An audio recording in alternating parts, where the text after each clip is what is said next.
The glass shattered before anyone could react. A man in a tailored suit had just thrown a ceramic mug across the cafe, aimed at a quiet, fragile-looking woman seated in a wheelchair near the window. But it never reached her. A hand caught it mid-air. Hot coffee spilled across rough knuckles. But the man holding it didn't flinch. "Try that again," he said calmly, his voice low but lethal. "And this won't end with a broken mug." The cafe fell silent. The morning rush of commuters, usually lost in the hum of espresso machines and urgent phone calls, froze. The man in the suit, red-faced and breathing heavily, stared at the hand gripping the handle of the mug. He tried to pull it back, but the grip was unyielding, like a vice made of tempered steel. Declan Hayes didn't let go immediately. He took in the details of the situation with the practiced, calculating eye of a man who used to measure distances in seconds and breath control. The cafe was narrow. The exit was blocked by the confrontation, and his 10-year-old daughter, Maya, was sitting just 2 tables away, safely behind a concrete pillar reading a book. "Let it go, friend," Declan said, his gaze fixed on the agitated man. "Before things get complicated." The man in the suit swallowed hard, realizing he was outmatched, and stumbled backward, muttering something under his breath before turning and storming out the door, the bell jingling cheerfully above him. Declan carefully set the mug on a nearby table, ignoring the stinging heat of the dark roast against his skin. He looked down at the woman in the wheelchair. She was staring at him with wide, intelligent gray eyes. Her name was Nora Vance, though Declan only knew that because he had overheard her introduction to the barista earlier. She wore a simple charcoal blazer, her dark hair pulled back into a severe but elegant bun. She looked fragile, almost doll-like, her legs covered by a wool blanket tucked neatly around her lap. "That was quite a reflex," Nora said, her voice smooth and devoid of the panic that usually accompanied such outbursts. "Most people would have ducked." "Most people don't like hot coffee on their hands," Declan replied, offering a faint, polite smile that didn't quite reach his eyes. He turned his attention back to Maya, who was watching him with knowing, serious eyes. She had seen this look before. The calculated posture, the stillness. They had moved to this small suburban town 3 years ago to escape the unpredictable chaos of Declan's former life as a Navy SEAL and private security contractor. Now, he ran a struggling auto repair shop, spending his days under the hoods of sedans and his nights making sure his daughter had a normal, safe childhood. "Are you all right, Dad?" Maya asked as she walked over, her small hand resting gently on his sleeve. "I'm fine, sweetheart," Declan said, kneeling to her level. "Just a little caffeine on the knuckles. Let's get our things." Nora Vance watched the interaction from her chair, her fingers lightly tapping the armrest in a rhythmic pattern. There was something about Declan's economy of movement, the way he positioned himself between her and the threat, the way his eyes constantly scanned the room's blind spots, that fascinated her. As Declan paid the bill and guided Maya out into the cool morning air, he didn't look back, but he couldn't shake the feeling that his quiet, disciplined life had just reached an expiration date. 3 days later, the blue neon sign of Hayes Auto Repair buzzed quietly in the late afternoon. Declan was underneath an old sedan, his hands covered in grease as he tightened an oil filter. The rhythmic clinking of wrenches was a familiar, soothing sound. It was honest work. It was measurable. A sleek black sedan pulled into the gravel lot, its engine barely making a sound. Declan wiped his hands with a rag and stepped out from under the lift. He watched the driver's door open, and a man in a crisp uniform stepped out, walking to the rear door and opening it. It was Nora Vance. She sat tall in her wheelchair, a driver pushing her over the rough gravel until she stopped just a few feet from Declan. "Mr. Hayes," Nora said, looking around the cluttered, grease-stained garage with a mixture of curiosity and amusement. Ms. Vance, Declan replied, leaning against the fender of the car.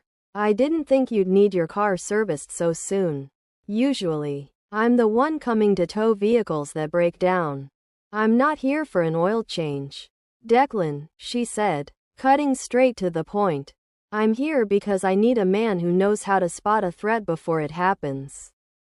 Declan's expression hardened. The easygoing mechanic vanished, replaced by the hardened operator. I told you, I'm a civilian now. I run a shop. If you have a security issue, call the local precinct. The local precinct doesn't understand corporate warfare, Nora said, her gray eyes locking onto his. I am the founder and CEO of Vance Logistics. We are currently facing a hostile takeover, internal sabotage, and threats that go far beyond a thrown coffee mug. I need someone who can help me fix a broken system, or it collapses. Declan shook his head. I have a daughter to raise. I don't get involved in boardroom politics or high-stakes corporate games. Look around you, Declan, Nora said, gesturing to the aging equipment. Your contracts are drying up. Your lease is about to be doubled by the landlord. And you are barely making payroll.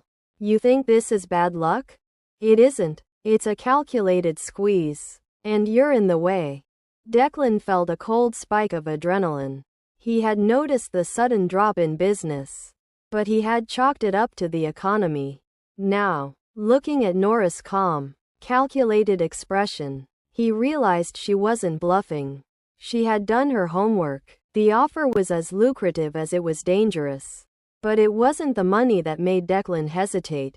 It was the threat to his livelihood and, by extension, his daughter's stability. Let me be clear, Declan said, leaning down so his face was level with hers. If I take this job, it's not because I care about your billion-dollar company. It's because I don't like people interfering with my life. Understood, Nora replied, her lips curving into a brief, genuine smile. I don't care about your motives, Declan. I only care about the results. The following Monday, Declan stepped into the sleek glass and steel headquarters of Vance Logistics in the city center.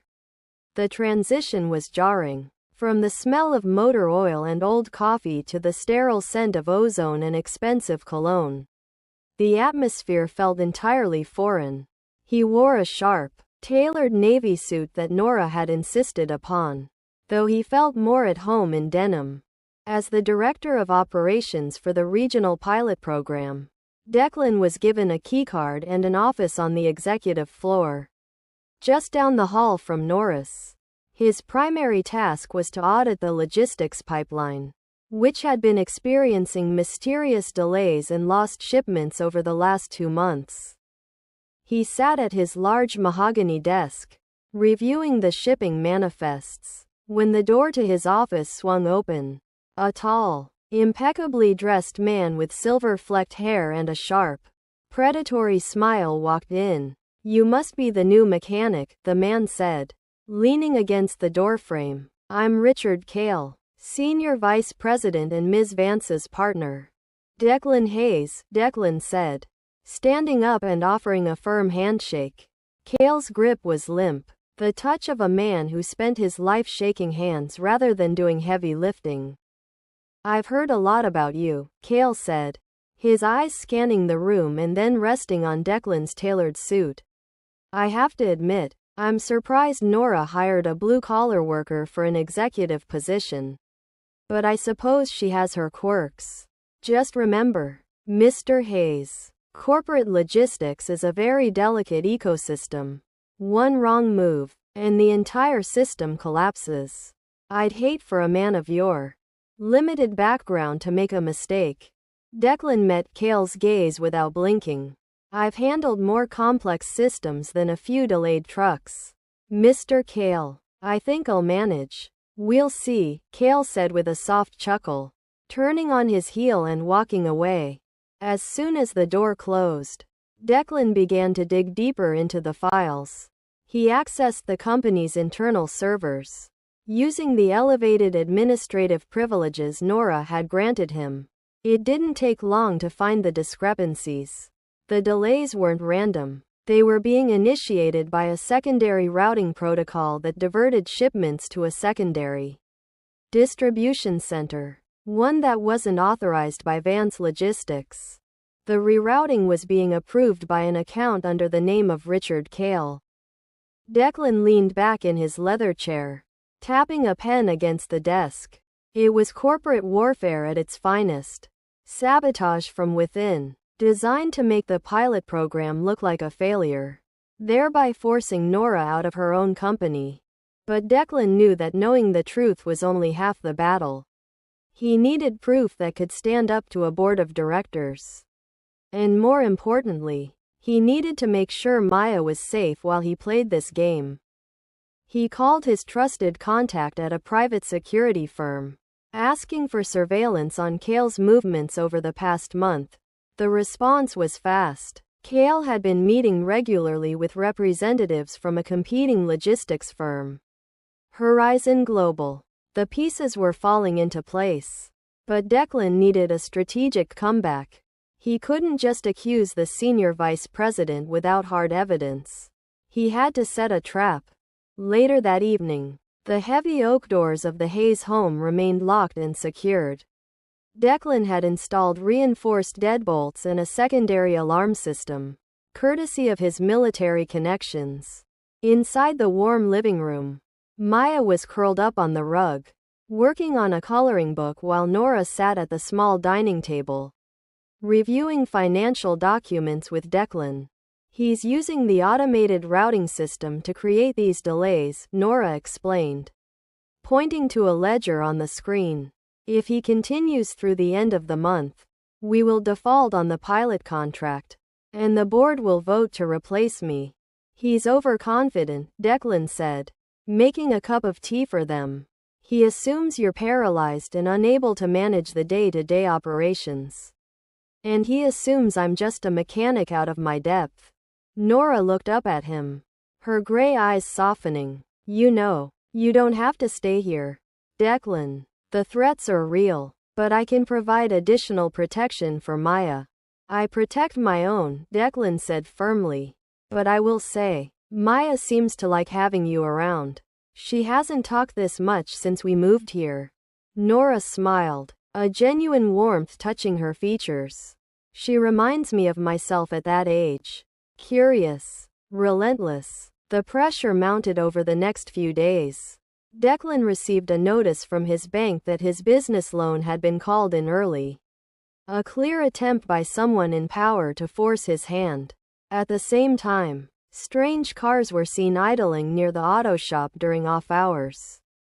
Declan realized that the corporate warfare was spilling over into his personal life. And he refused to let Maya become a target. He confronted Nora in her office, closing the heavy soundproof doors behind him. My shop's loan was just accelerated, Declan said, his voice quiet but tense. Cale's reach is extending to my personal finances. I won't have my daughter's life upended because of this company's internal civil war. Nora looked up from her screen, her expression turning somber. She wheeled herself closer to the desk. I know, Declan. I'm sorry. I didn't think he would go after your personal life. But this is the nature of the beast if you walk away now. They won't stop. They will keep pushing until you have nothing left. That sounds like an impossible choice, Declan replied, her jaw tightening. Help you fix this system, or watch everything I've built burn. I'm not asking you to choose blindly, Nora said, her voice dropping to a near whisper. I can clear the loan. I can provide the financial security your shop needs. But I need your tactical expertise to outmaneuver Cale before the investor meeting on Friday.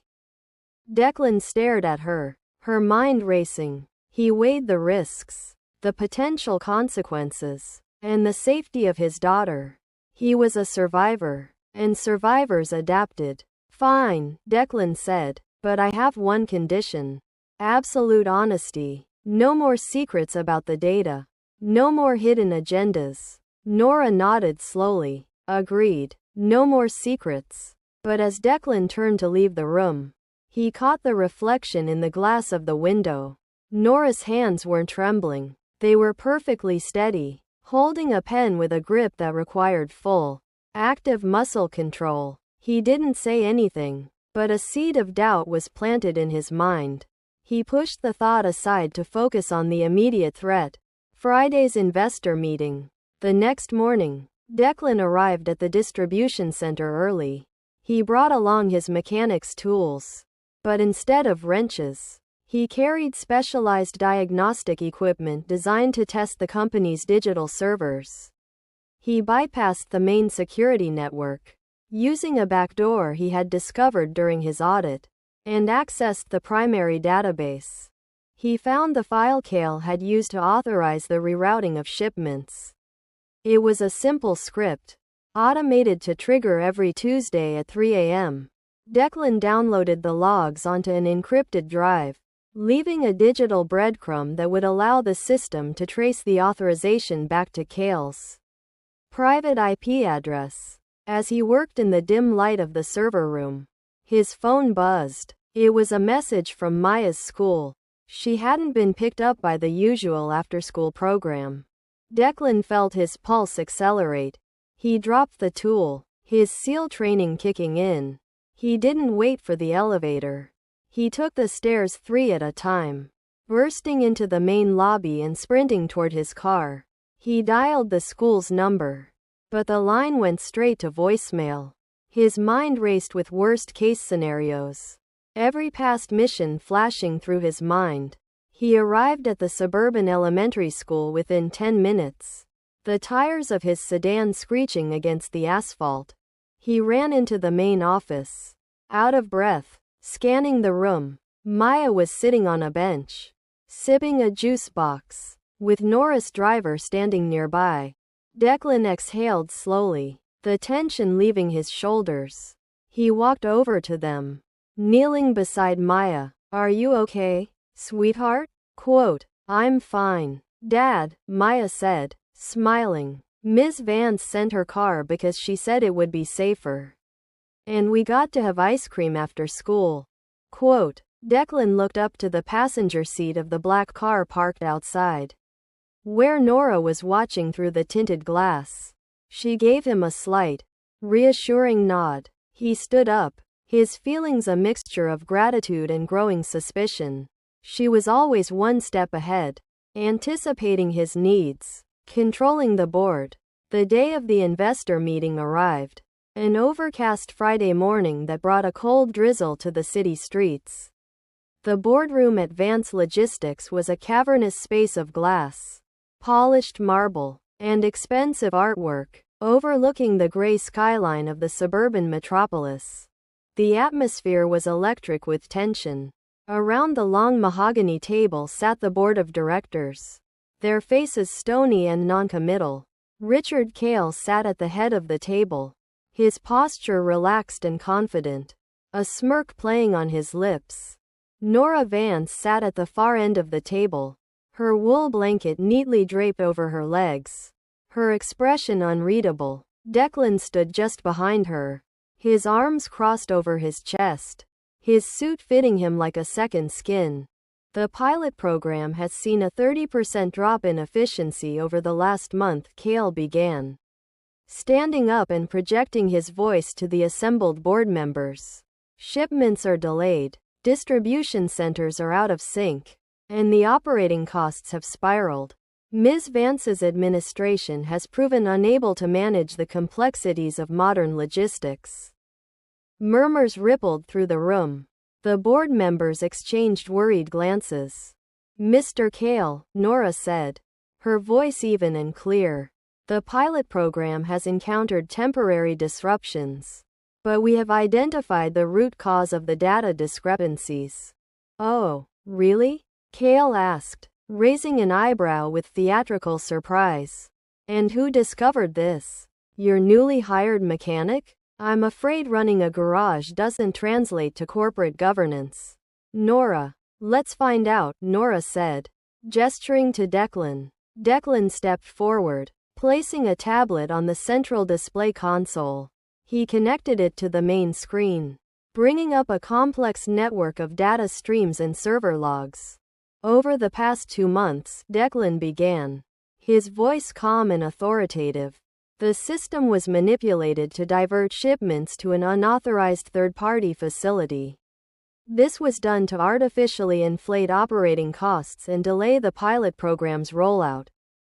Cale's smirk faltered, his eyes narrowing as he looked at the screen. That's a serious accusation, Mr. Hayes. Do you have proof? Quote, I do, Declan said, tapping the screen. The authorization logs show the IP address and the administrative credentials used to create the automated rerouting script. The credentials belong to an account registered to your personal assistant, Mr. Cale, and the data was routed to a server controlled by Horizon Global. The room erupted into whispers. Cale's face went pale, then red with sudden anger. This is absurd, Cale shouted, slamming his hands on the table. This is a fabricated file by an unqualified amateur. Quote, it isn't fabricated, Richard, Nora said, her voice ringing out through the quiet room. I've already forwarded the data to the federal authorities and our external auditors. The rerouting stopped this morning. The pilot program's metrics are already returning to normal. Cale looked around the room. Realizing that the board members were no longer looking at him with trust, he gathered his papers. With shaking hands, his jaw set in a hard line. This isn't over. Nora, you won't get away with this. He turned and stormed out of the room, the heavy glass doors clicking shut behind him. The tension in the room broke. Several board members nodded in approval, their expressions shifting from doubt to respect. The investor meeting concluded with a vote of confidence in Nora's leadership, securing the pilot program's future. But as Declan watched the board members file out of the room, his mind was elsewhere. He looked down at Nora, who was smiling as she turned her wheelchair to face him. A successful operation, Declan, she said. We aren't done yet, Declan replied, his voice low. We need to talk about what happens next. That evening, the Hayes house was quiet. Maya was asleep in her room, exhausted from the eventful week. Declan stood in the kitchen, pouring 2 glasses of bourbon, the ice clinking against the heavy crystal. He walked over to the living room, where Nora was sitting near the large bay window, watching the rain beat against the glass. He handed her a glass, which she took with both hands, her grip firm and confident. To victory, Nora said, raising the glass. Declan didn't raise his. He took a sip, letting the burn of the alcohol settle in his throat, and stared at her legs beneath the blanket.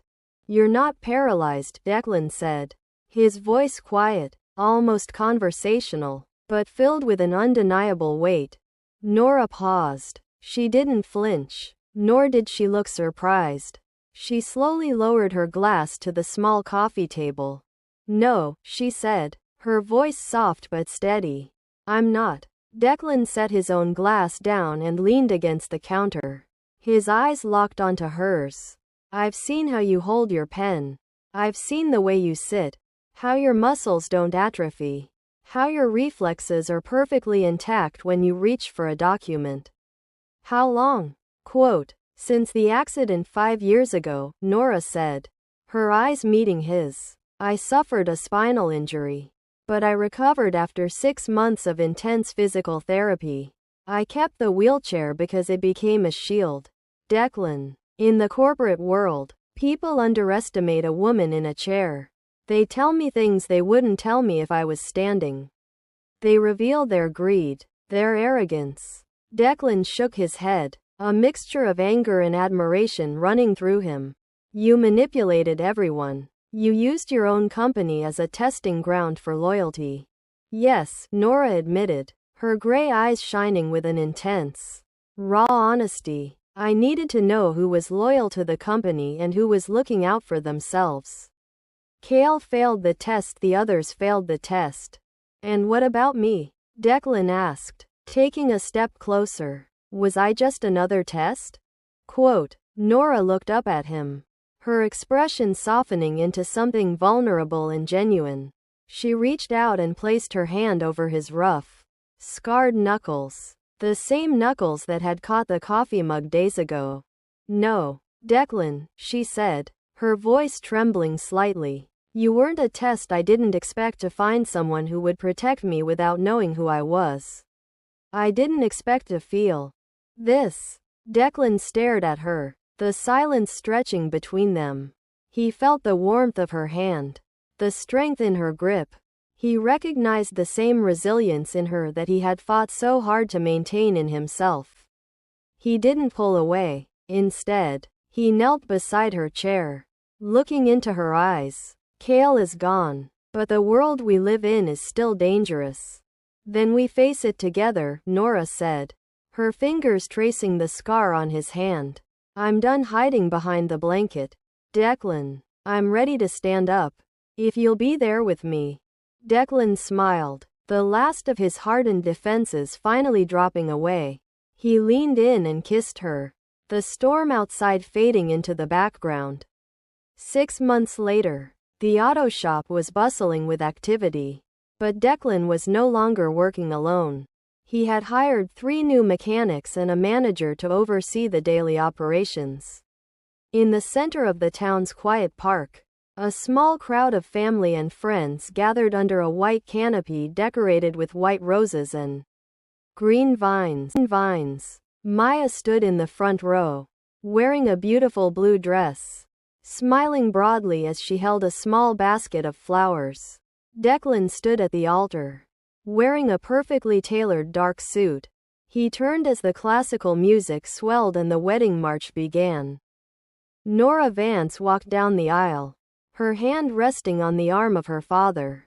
She was dressed in an elegant, flowing white gown, walking with a steady, confident stride, the sunlight catching her dark hair. Declan's breath caught in his throat. He saw the strength in her eyes, the quiet power that had drawn him to her from the very first moment in the cafe. As she reached the altar, Nora took his hands in hers, her grip firm and warm. You look beautiful, Declan whispered. You don't look so bad yourself for a mechanic, Nora whispered back with a smile. The ceremony was short, simple, and filled with laughter. When the officiant announced them as husband and wife, Declan kissed her, the past 3 years of discipline and survival finally giving way to a shared, bright future. They walked back down the aisle together, the crowd cheering and tossing petals, their lives permanently rewritten, united in a bond forged through the storm.